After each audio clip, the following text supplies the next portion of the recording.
इनके पिता क्या नाम था? तो इनके पिता का नाम था मोरोपंत सापरे। क्या नाम था? मोरोपंत सापरे। माता का नाम? माता का नाम था भागीरथी सापरे। क्या?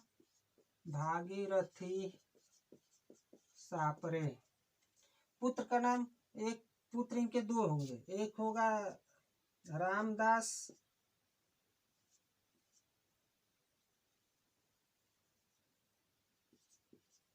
एक होगा आनंद राव। आनंद राव, रामदास आनंद राव। अच्छा, ये दोनों पुत्र कैसे थे? तो ये दोनों पुत्र थे, रानी लक्ष्मीबाई ने इन दोनों पुत्रों को क्या किया था? गोद लिया था। इनके अपने पुत्र नहीं थे, गोद लिया था। तभी तो लाल डलहौजी ने झांसी पर कब्जा कर लिया। तभी तो लाल डलहौजी ने क्या किया? झांसी पर कब्जा कर लिया, क्योंकि इनके अपने पुत्र नहीं थे। इनके अपने पुत्र नहीं थे। सॉरी, दामोदर दास होगा, दामोदर दास, दामोदर दास और आनंद राव। इनके अपने पुत्र नहीं थे। ये दोनों पुत्र कैसे थे? रानी लक्ष्मीबाई ने गोद लिया था। इनके पति का नाम? पति का नाम था गंगाधर राव। गंगाधर राव। ये गंगाधर राव कौन थे? तो ये झांसी के राजा थे। झांसी के राजा थे। झांसी के राजा थे। रानी लक्ष्मीबाई का मृत्यु कब हुआ था? तो इनके मृत्यु का बात किया जाए तो इनका मृत्यु हुआ था जून 1858 को। कब? जून 1858 को। अगर बचपन की बात की जाए तो इनको बचपन में, इनके बचपन का नाम मणिकर्णिका,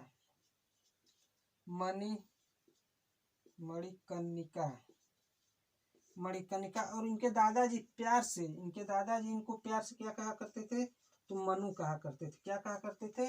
मनु कहा करते थे। इनके घोड़े का नाम, अगर घोड़े का बात किया जाए तो इनके घोड़े का नाम बादल या छबीली था। क्या था? बादल या छबीली। अयो, रानी लक्ष्मीबाई के जीवनी आपको समझ में आया होगा। तो हम लोग का टारगेट क्या था? क्रांति। क्रांति हम लोग का टारगेट था। तब तात्या टोपे पता लगाता है कि अगली क्रांति कहाँ से हो रही है। तब तात्या टोपे को पता चलता है जो अगली क्रांति हो रही है वो कहाँ से हो रही है? झांसी से हो रही है। और झांसी से भाग कौन ले रहा है? रानी लक्ष्मीबाई भाग ले रही हैं। जब इसको पता चला कि झांसी से रानी लक्ष्मीबाई भाग ले रही हैं, तब तात्या टोपे आया और रानी लक्ष्मीबाई से क्या हुआ? मिल गया। जब तात्या टोपे रानी लक्ष्मीबाई से मिल गया, तो जब रानी लक्ष्मीबाई को पता चला कि नहीं क्रांति छिड़ी हुई है, रानी लक्ष्मीबाई को पता चला कि नहीं क्रांति छिड़ी हुई है, तब रानी लक्ष्मीबाई आती हैं। और कहाँ चली जाती हैं? सीधे अपने चली जाती हैं किला में। किला में जब जाती हैं, किला में जाने के बाद रानी लक्ष्मीबाई वहाँ से लड़ाई करना शुरू कर देती हैं। और वहाँ से जब लड़ाई करना शुरू कर देती हैं तो अंग्रेज परेशान हो जाते हैं। जब अंग्रेज परेशान हो जाते हैं तो अंग्रेज सोचते हैं कि कहाँ से अगली क्रांति कहाँ से हो रही है, तो अंग्रेज पता लगाते हैं जो क्रांति हो रही है वो झांसी से हो रही है। तब रानी लक्ष्मीबाई का दमन करने के लिए अंग्रेज किसको भेज देते हैं? दमन करने के लिए अंग्रेज भेज देते हैं ह्यूरोज को। ह्यूरोज अंग्रेज रहता है। ये ह्यूरोज कहता है कि रानी लक्ष्मीबाई को, ह्यूरोज कसम खाया होता है कि रानी लक्ष्मीबाई को हम जिंदा पकड़ेंगे और जिंदा पकड़ कर क्या करेंगे? दमन करेंगे। लेकिन रानी लक्ष्मीबाई ऐसा नहीं होते हैं। लड़ते लड़ते वीर गति क्या होते हैं? प्राप्त हो जाती हैं। रानी लक्ष्मीबाई जब हीरोज का पता चलता है कि नहीं हमारे को जो है हराने के लिए हीरोज आ रहा है, तब रानी लक्ष्मीबाई अपने झांसी के किले से बाहर निकलती हैं और सीधे कहाँ चलते हैं? एमपी की तरफ चलते हैं। एमपी में कहाँ तक जाती हैं? ग्वालियर तक जाती हैं। कहाँ तक जाती हैं? ग्वालियर तक। ये ग्वालियर कहाँ पड़ता है? एमपी पड़ता है। झांसी कहाँ पड़ता है? यूपी में पड़ता है। भारत की मात्र एक ऐसी बेटी हम लोग क्या कहें, तो मतलब पूजनीय है। तो भारत की एक ऐसी रानी लक्ष्मीबाई जो यूपी से लेके उत्तर प्रदेश से लेके मध्य प्रदेश तक, मतलब यूपी से एमपी तक अकेले लड़ी थी। कहाँ तक लड़ी थी? तो ग्वालियर तक लड़ी थी। अच्छा, ग्वालियर क्या करने जाती हैं? तो ग्वालियर का एक राजा था जिसका नाम था दिनकर राव। इस दिनकर राव के पास रानी लक्ष्मीबाई जाती हैं। दिनकर राव के पास रानी लक्ष्मीबाई जाती है और दिनकर राव से कहती हैं कि अपनी सारी सेना क्या करो, हमें दे दो। अपनी सेना क्या करो, हमें दे दो, हमें दे दो, और 1857 की क्रांति हो रही है, इस क्रांति में भाग लो।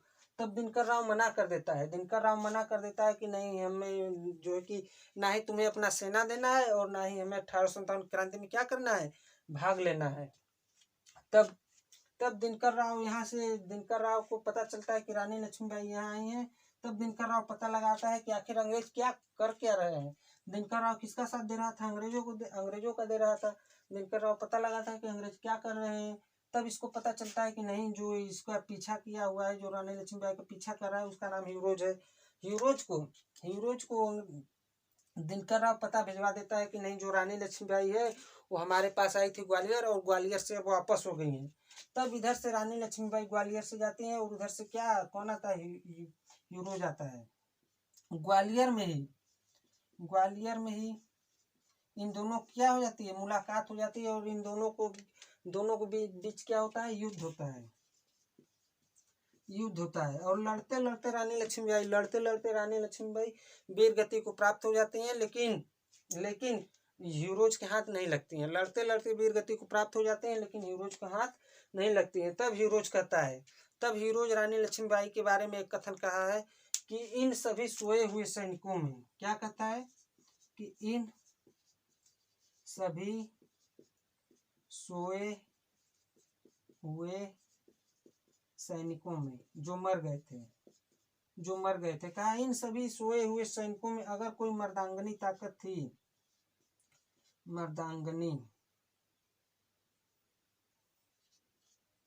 अगर कोई मर्दांगनी ताकत थी तो थी रानी लक्ष्मीबाई। कौन थी, रानी लक्ष्मीबाई। हीरोज ने किसके बारे में कहा, रानी लक्ष्मीबाई के बारे में कहा कि अगर कोई इन सभी सोए हुए सैनिकों में अगर कोई मर्दांगनी ताकत थी तो वो थी कौन, रानी लक्ष्मीबाई। अच्छा, जहाँ ये मरती हैं ग्वालियर में, रानी लक्ष्मीबाई मरी, ग्वालियर में इनका क्या बन गया, समाधि स्थल बन गया।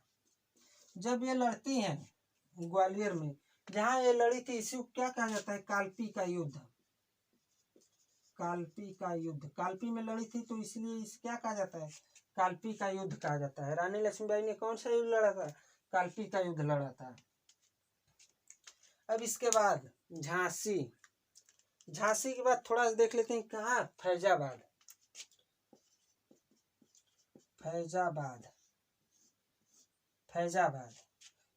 के बाद बिहार देखेंगे, अच्छा, बिहार से कौन भाग लिया था, तो बिहार से वीर कुंवर सिंह ने भाग लिया था। कौन लिया था, वीर कुंवर सिंह ने भाग लिया था। जब ये वीर कुंवर सिंह अंग्रेज आए और अंग्रेज जब इनका दमन किया, और वीर कुंवर सिंह कहाँ चले गए, ये भी कहाँ चले जाएंगे, नेपाल चले जाएंगे। जब नेपाल चले जाएंगे तो बिहार से फिर कौन भाग लेगा, इनके भाई अमर सिंह ने भाग लेंगे, अमर सिंह। क्वेश्चन बनता है वीर कुंवर सिंह की जगह किसने भाग लिया था, तो अमर सिंह ने भाग लिया था। बिहार से लड़ रहे थे, इनका दमन करता कौन था, बिहार के कहाँ से लड़े थे, बिहार के जगदीशपुर से लड़े थे। कहाँ से,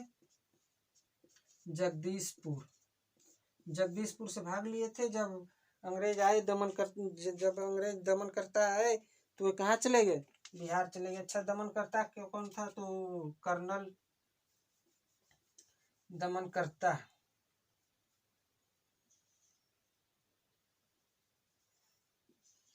डब्ल्यू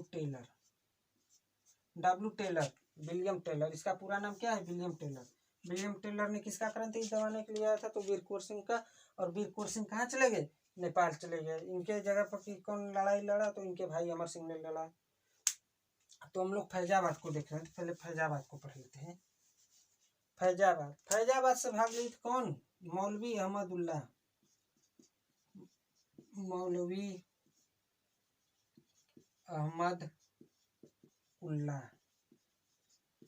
अहमदुल्ला जी ने कहाँ से भाग लिया था, फैजाबाद से भाग लिया था। फैजाबाद से इन्होंने भाग लिया था, और इनको इनामी क्रांतिकारी कहा जाता है। क्या कहा जाता है, इनामी क्रांतिकारी। इनामी क्रांतिकारी कहा जाता है। अंग्रेज इनको जिंदा या मुर्दा, सोचिए ये ऐसे क्रांतिकारी थे, कैसे क्रांतिकारी थे कि अंग्रेज उस जमाने में, कब 1857 में उनके ऊपर 50,000 का इनाम रखा था। कितने का इनाम रखा था? 50,000 का इनाम रखा था। 50,000 का इनाम रखा था जिंदा या मुर्दा पकड़ने के लिए, जिंदा या मुर्दा। अंग्रेज कह रहे थे कि मौलवी अहमदुल्ला को जो भी जिंदा या मुर्दा पकड़ के लाएगा हम उसको क्या देंगे? 50,000 रुपये देंगे। अब बताइए 1857 में 50,000 रुपये का इनाम रखा जा रहा है। मौलवी अहमदुल्ला कहा करते थे, मौलवी अहमदुल्ला कहा करते थे कि जितने भी, इनके दो कथन है, मौलवी अहमदुल्ला के दो कथन है। ये कहा करते थे कि जितने भी अंग्रेज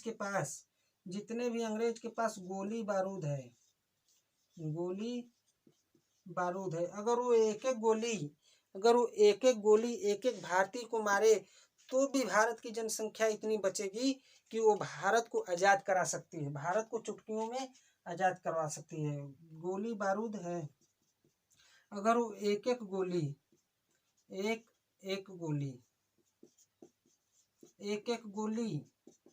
एक एक भारतीय को मारे तो भी भारत की जनसंख्या इतनी बचेगी कि वो भारत को आज़ाद करा सकती है, भारत को आज़ाद करा सकती है,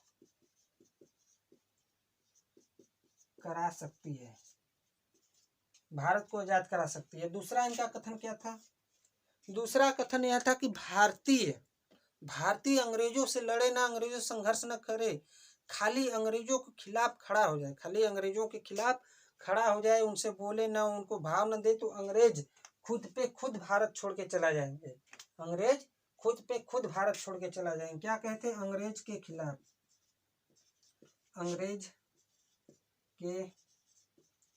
खिलाफ अगर भारतीय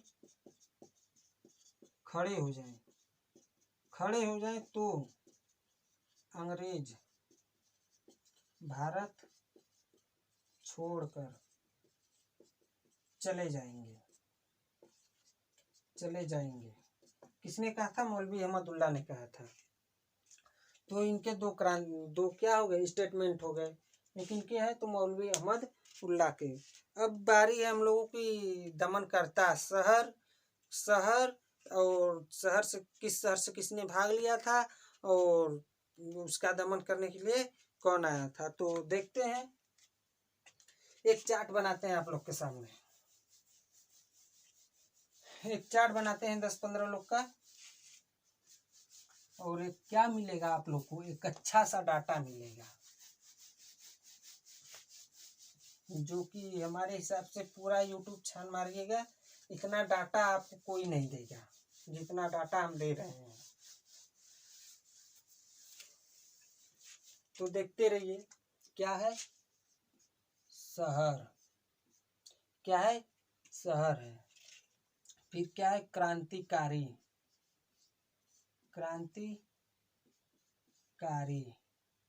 इसके बाद क्या है? दमनकर्ता।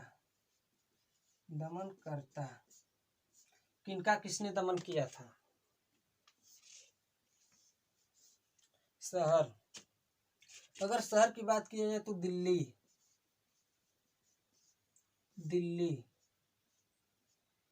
से किसने भाग लिया था? तो दिल्ली से बहादुर शाह जफर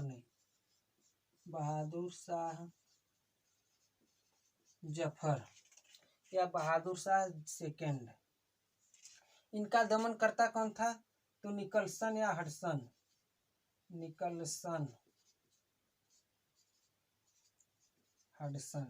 दमनकर्ता कौन है? निकलसन या हडसन। दिल्ली के बाद लखनऊ से कौन भाग ली थी? तो बेगम हजरत महल।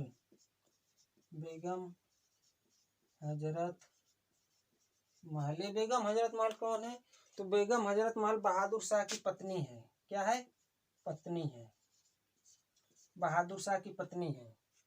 लखनऊ के बाद कानपुर से कौन भाग लिया था? नाना साहब। इनका दमनकर्ता कौन है? माई कॉलिन कैंपवेल।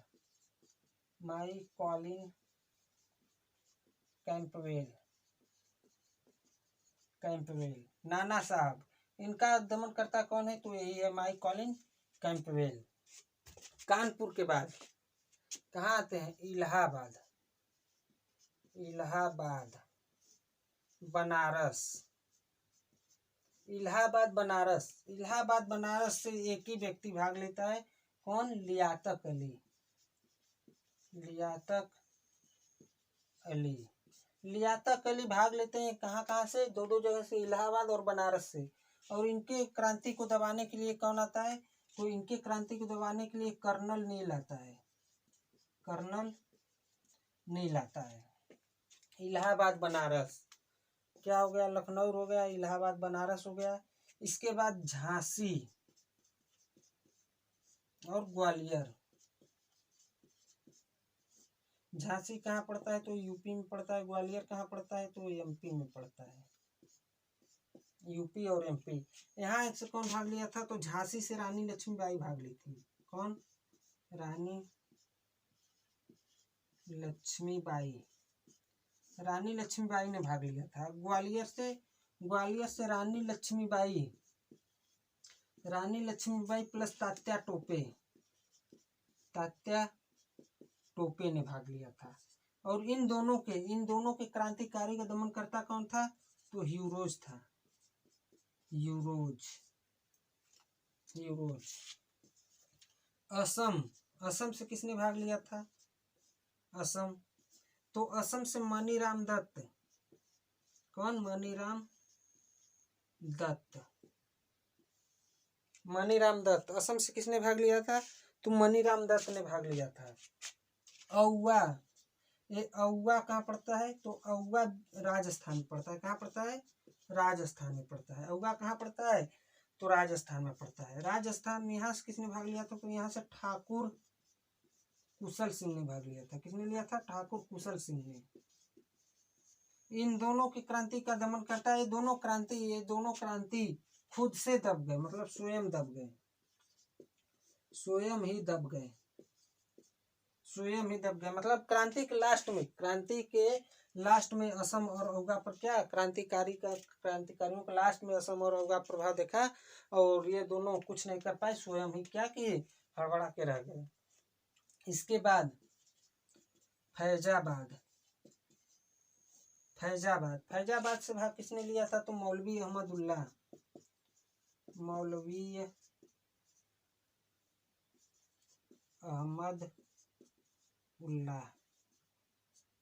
अहमदुल्लाह। फैजाबाद से किसने भाग लिया था? तो मौलवी अहमदुल्लाह। फतेहपुर। अब आप लोगों को लग रहा होगा कि असम, मऊगा, फैजाबाद, फतेहपुर, यहाँ भी क्रांति फैली थी। हाँ, फैली थी भाई। फतेहपुर से किसने भाग लिया था? तो आजिम उल्लाह,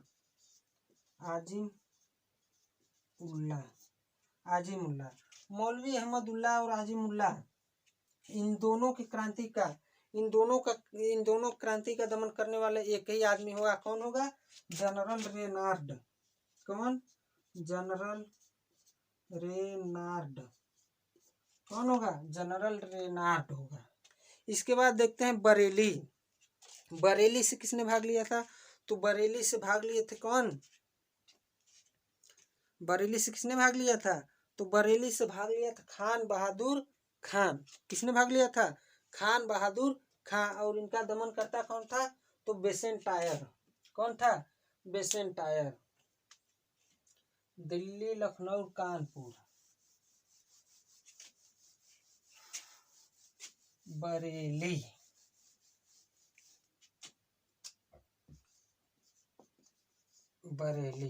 बरेली से किसने भाग लिया था? तो खान बहादुर खान। और इनका दमन करता कौन था? तो बेसेंट आयर। बरेली के बाद क्वेश्चन बनता है, दो जगह ऐसा है, एक राजस्थान का जयपुर और बिहार का पटना। क्या है? राजस्थान का जयपुर और बिहार का पटना। ये दोनों जगह ऐसे हैं यहाँ क्रांति नहीं फैली हुई थी। क्या? यहाँ क्रांति नहीं फैली थी। मोस्ट इंपोर्टेंट क्वेश्चन, जयपुर और पटना, यहाँ क्रांति नहीं फैली हुई थी। आई होप आपको दमनकर्ता और क्रांतिकारी शहर ये समझ में आया होगा, चार्ट आपको अच्छे समझ में आया होगा। तो अब देखते हैं क्या परिणाम, देखते हैं 1857 क्रांति का हमें परिणाम क्या मिला। परिणाम तो सभी जानते हैं, 1857 क्रांति को हम हार गए थे। जब 1857 क्रांति को हम हार गए थे तो क्यों हारे इसको देख लेते हैं। 1857 क्रांति को क्यों हारे।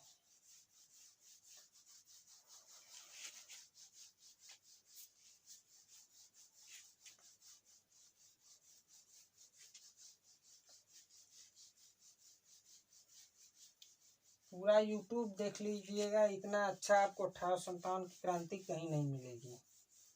थोड़ा सा आगे पीछे है, इसके लिए खेद है, लेकिन इतना डाटा जितना दे रहे हैं इतना डाटा कहीं नहीं मिलेगा। हार का कारण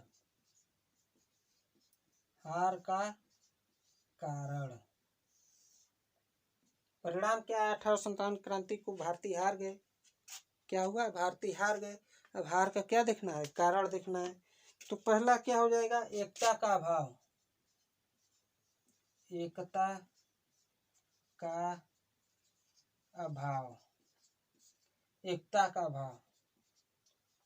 दूसरा क्या हो जाएगा, युद्ध का सुनियोजित ना होना।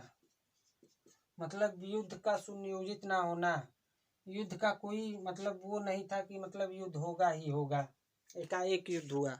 युद्ध का सुनियोजित ना होना। इसके बाद क्या हो जाएगा, अशिक्षित वर्ग का भाग ना लेना। क्या हो जाएगा, अशिक्षित वर्ग का भाग ना लेना। अशिक्षित वर्ग का भाग ना लेना। क्या, अशिक्षित वर्ग का भाग ना लेना।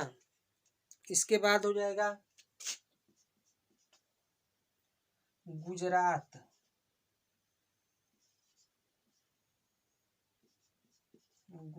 के क्या, गुजरात के पठान। क्या हो जाएगा,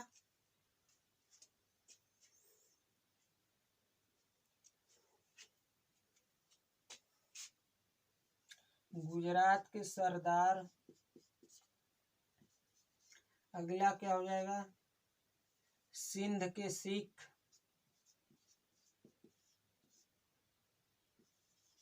सिंध के सिख, जिंद के जाट। जिंद के जाट, ये सब क्या हुए थे, भाग नहीं लिए थे। ग्वालियर का मंत्री दिनकर राव का भाग ना लेना। दिनकर राव का भाग ना लेना। ये सब 1857 की क्रांति में क्या हुए थे, भाग नहीं लिए थे। साथ ही साथ हैदराबाद के निजाम, हैदराबाद के निजाम जितने सहायक संधि अपनाई थी, हैदराबाद के निजाम जिसने सहायक संधि अपनाई थी, यह भी भाग नहीं लिया हुआ था।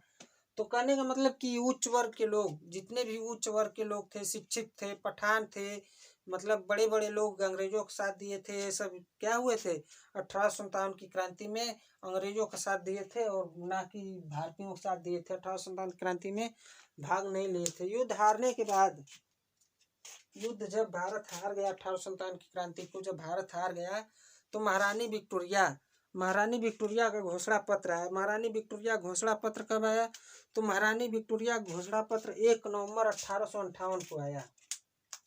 महारानी विक्टोरिया घोषणा पत्र कब आया, 1 नवंबर 1858 को घोषणा पत्र आया।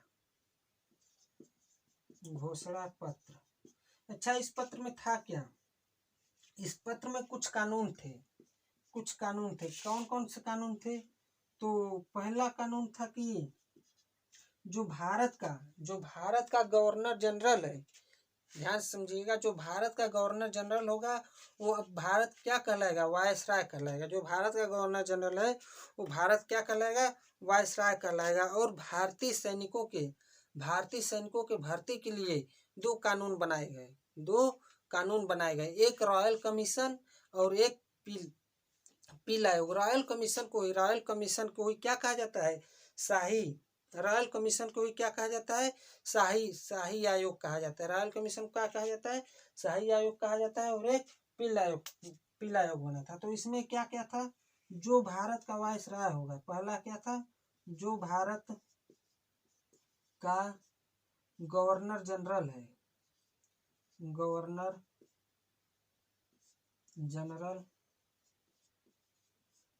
जो भारत का गवर्नर जनरल है वो भारत क्या होगा, वायसराय होगा। जो भारत का गवर्नर जनरल है वो भारत का वायसराय होगा। तब जो भारत का गवर्नर जनरल है वो भारत का क्या होगा, वायसराय होगा। क्वेश्चन बनता है कि भारत का अंतिम गवर्नर जनरल एवं भारत का प्रथम वायसराय, तो आंसर क्या हो जाएगा, लॉर्ड कैनिंग। Lord Canning. अरे यही क्या हुआ, यही भारत का अंतिम गवर्नर जनरल हो गया। इसी का प्रमोशन हुआ तो क्या हो गया, प्रथम वायसराय हो गया। क्या हो गया, प्रथम वायसराय हो गया। और अंतिम क्या हो गया, गवर्नर जनरल हो गया। अंतिम गवर्नर जनरल हो गया। जब इसका प्रमोशन हुआ तो क्या बन गया, वायसराय बन गया। तो भारत का अंतिम गवर्नर जनरल एवं प्रथम वायसराय कौन बन गया, लॉर्ड कैनिंग बन गया। अगला क्या था, तो अगला कानून था भारतीय सैनिकों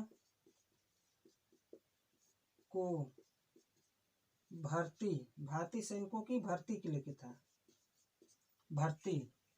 अब इसमें क्या क्या था, तो एक था, इसमें भी दो कानून थे। एक का नाम था रॉयल कमीशन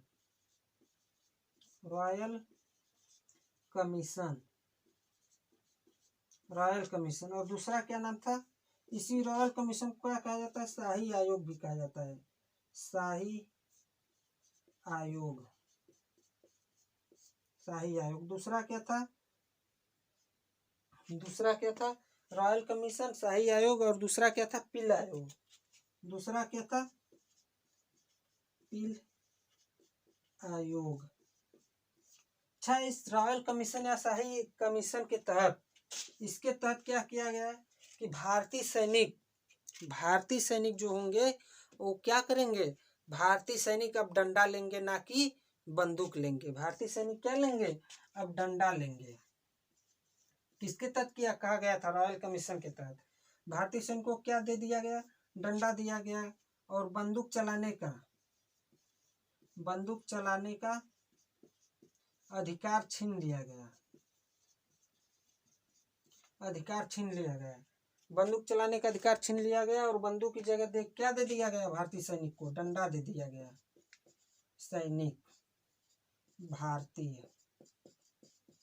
भारतीय सैनिक को क्या दे दिया गया, डंडा दे दिया गया और बंदूक चलाने का अधिकार छीन लिया गया। अच्छा, ये पील आयोग क्या था, इस पील आयोग के तहत भारतीय सैनिकों का बंगाल में भारतीय सैनिकों का अनुपात, मतलब भारतीय सैनिकों की संख्या कितनी कर दी गई, तो 2 अगर भारतीय होंगे 2:1 में कर दिया गया बंगाल में। यही मद्रास में क्या हुआ, मद्रास में कहा गया कि अगर 3 भारतीय होंगे तो 1 अंग्रेज होगा। ये कौन है, तो 2 भारतीय है, ये कौन है, अंग्रेज। कहा गया कि 2 भारतीय होंगे बंगाल में और 1 अंग्रेज रहेगा। और मद्रास में 3 भारतीय 1 अंग्रेज रहेंगे। इसके पहले ये रेशियो कितनी थी, तो 5:1 थी। लेकिन पील आयोग के तहत ये रेशियो घटा कितना कर दिया गया, बंगाल में 2:1 कर दिया गया और मद्रास में कितना कर दिया गया, 3:1 कर दिया गया। आई होप आपको 1857 की क्रांति समझ में आया होगा। समझाने की कोशिश की है। पूरे इसके 3 पार्ट बने हैं, देख लीजिएगा पूरे तीनों पार्ट शुरू से अंत तक देखिएगा, तो बहुत ही बेनिफिट होगा। शायद कोई क्वेश्चन रह जाए जो क्वेश्चन न बने, शायद लूसेंट की तो औकात ही नहीं है कि इससे बाहर वो चला जाए। लूसेंट ऑब्जेक्टिव जो है इससे बाहर नहीं जा सकता। नहीं, आप वीडियो देखिएगा, वीडियो देखने के बाद ऑब्जेक्टिव सॉल्व करने की कोशिश करिएगा। शायद एक आध क्वेश्चन इधर उधर भटक जाए, लेकिन हमें जहाँ तक उम्मीद है कि वो भी नहीं भटकेगा। तो ऐसे ही वीडियो पाने के लिए बने रहिए हमारे साथ। तो वीडियो के एंड करते हैं। तो जय हिंद, मिलते हैं अगले वीडियो में।